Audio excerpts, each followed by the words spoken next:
जय हिंद दोस्तों, आज हम आपको यहाँ पे 11.1 एक्सरसाइज कराएंगे, जो कि मैंने पहली वीडियो में बताया था कि ये जो एक्सरसाइज थी पहले 12.1 थी, लेकिन अब यहाँ पे क्या हुआ है, 11.1 हो गई है, क्योंकि इसका जो लेसन नंबर 11 था वो नए कोर्स में हटा दिया गया था। ठीक है दोस्तों, तो इसमें ज़्यादा कंफ्यूजन होने की जरूरत नहीं है। एक्सरसाइज वही है, बस 11.1 एक्सरसाइज ही यहाँ पर है, बाकी बहुत सारा कोर्स यहाँ पे कम हो चुका है।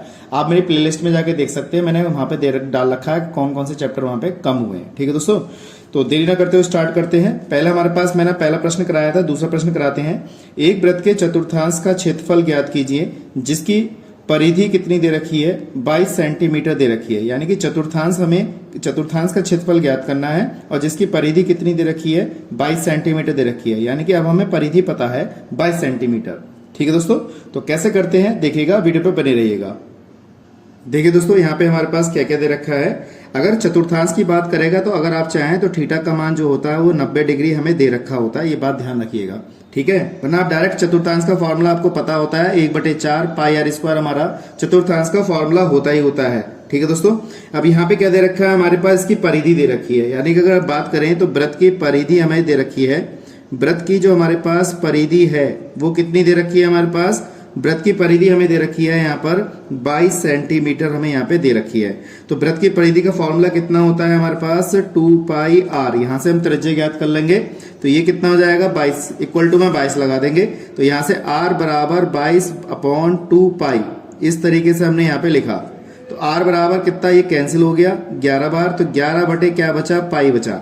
आप चाहें तो यहाँ पे पाई का मान भी लगा सकते हैं। तो पाई का मान हमारे पास कितना आ जाएगा, आर बराबर 11 अपॉन पाई का मान 22/7। ये वाला 7 ऊपर चला जाएगा, तो उसको हम क्या लिखेंगे, 11 × 7 अपॉन में 22, इस तरीके से लिखेंगे। 11 × 11, 11 दूनी 22, तो 7/2 हमारे पास ये इसकी त्रिज्या आ गई 7/2 सेंटीमीटर। ठीक है, अब वो कह रहा है वृत्त का चतुर्थांश ज्ञात करिए। तो अगर हम क्या है, अगर वृत्त का त्रिज्या खंड का क्षेत्रफल निकालना है, θ/360 पाई आर स्क्वायर होता है, उसी से चतुर्थांश बन जाता है।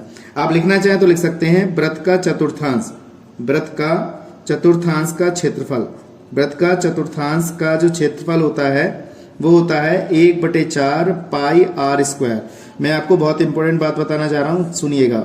अगर हमारे पास चतुर्थांश का अगर फॉर्मूला भूल गया तो θ/360 इंटू पाई आर स्क्वायर तो होता ही है।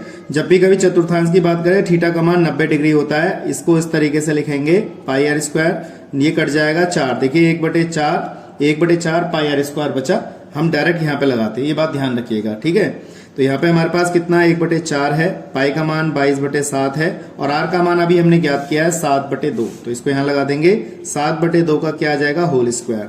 कितना आया, 1/4 22/7, 7 × 7 बटे में 2 × 2, इस तरीके से लिखा। देखिए 2 से हमने ये 11 बार काट दिया, 7 से 7 काट दिया। अब हमारे पास क्या बचा, 11 × 7 = 77 और 4 दूनी 8, तो ये बचा हमारे पास इतना। तो और मात्रक लिखना ना भूलें इसका, सेंटीमीटर स्क्वायर या वर्ग सेंटीमीटर। हमारे पास हमने चतुर्थांश का क्षेत्रफल निकाल लिया।